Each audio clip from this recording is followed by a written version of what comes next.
want to get down to the simplest possible nitty-gritty of what we've been talking about in a very easy way. To ask ourselves the question, quite fundamentally, what's all the trouble about?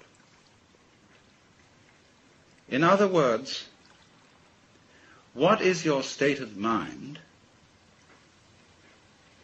when you contemplate the possibility of everything becoming nothing?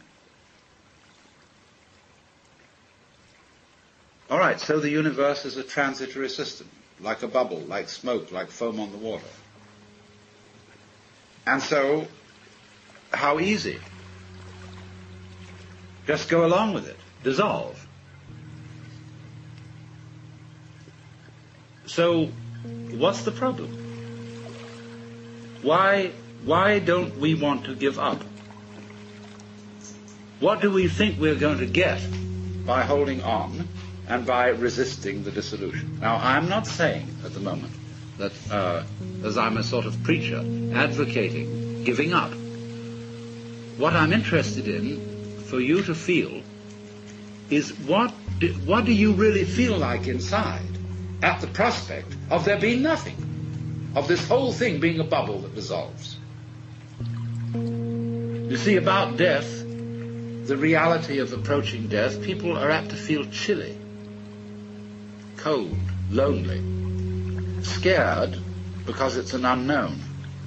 The most frightening thing about death is there might be something beyond it, and you don't know what it is. You remember facing the world as a child, or at any time, the world is full of threats, mostly from other people. And there are monsters.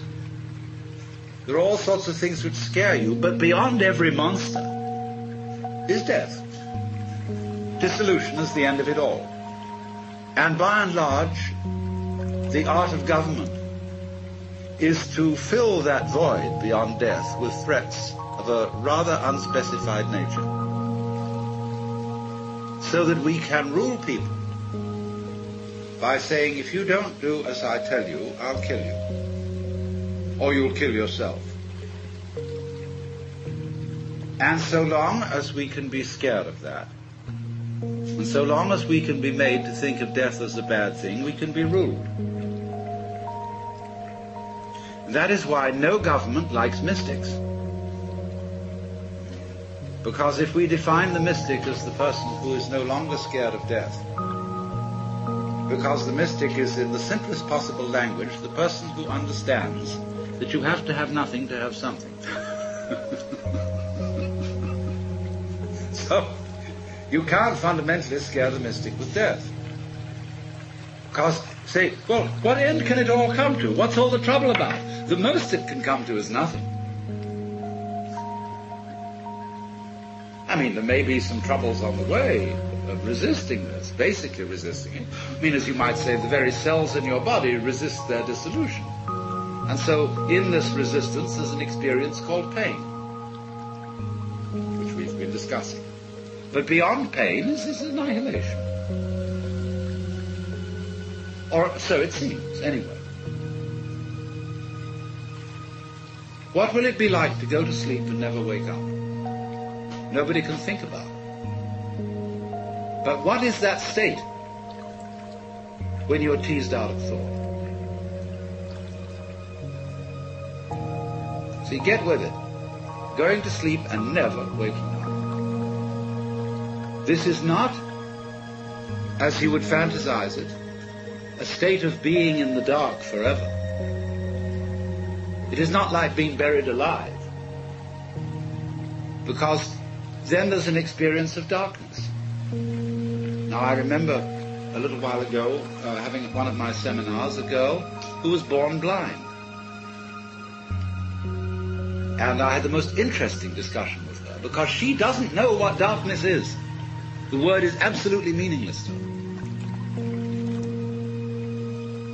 because she's never seen light.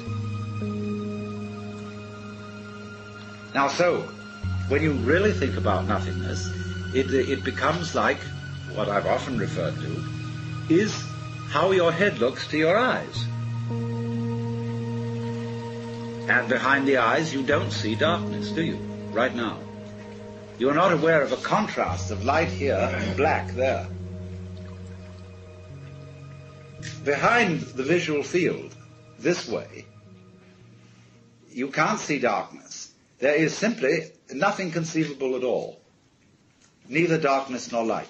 See? All right. So, might one venture to say almost that that area of blankness we call death is what lies behind the eyes. In other words, it is what we can't think about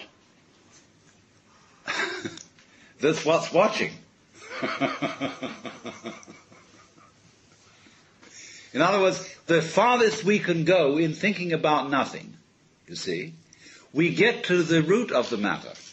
Let me put this in another way. The world is form. Now, you cannot look for the origin of form in form. Because what you would get then would be a universe where you couldn't make out any form at all because there was so much of it.